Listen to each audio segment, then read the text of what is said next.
Yung nahalal na, nakuha na yung boto, dinala na siya ng INC na anti-impeachment, bumaliktad na. Wala nang sinasabi ngayon, wala nang bukang bibig, kundi impeachment. Walang word of honor Wala, yan. mahirap talaga magtiwala sa isang Aquino. Pinatikos ni PDP Laban Spokes Attorney Topacio si Senador Bam Aquino sa umano'y pagbaligtad ng prinsipyo matapos manalo sa tulong ng Iglesia ni Cristo. Bam Aquino, dapat dito tayo bumili ng mga timba kung saan natin iupunin ang tubig baha.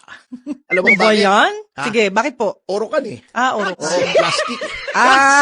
Di ba? Orokan. Oo nga. Di ba nung nagkakampanya siya para lang makuha ang boto ng ibang taong undecided, sabi niya, hindi daw siya masyadong nagpa-prioritize sa impeachment, mas marami pa daw na dapat i-prioritize. Ngayong nahalal na, nakuha na yung boto.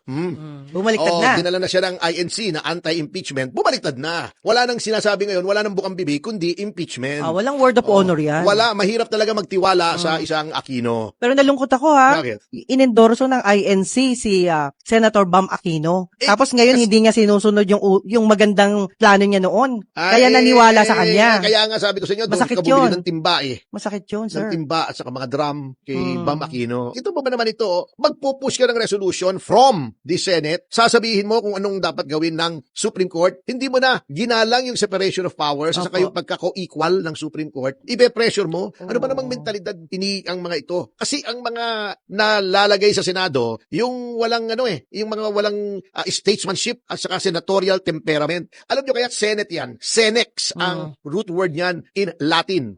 Senex, parang senile, Opo. senior, may edad. Okay. Bakit may Senado noong panahon ng Roman times kung saan nagmula ang Senado? Kasi ang presumption, di ba, pag may edad ka na, may wisdom ka na. Yun. Hindi ka na mapusok. Mas malinaw ng pag-iisip mo. Kaso mo, may mga tao pala na tumanda nang walang pinagtandaan.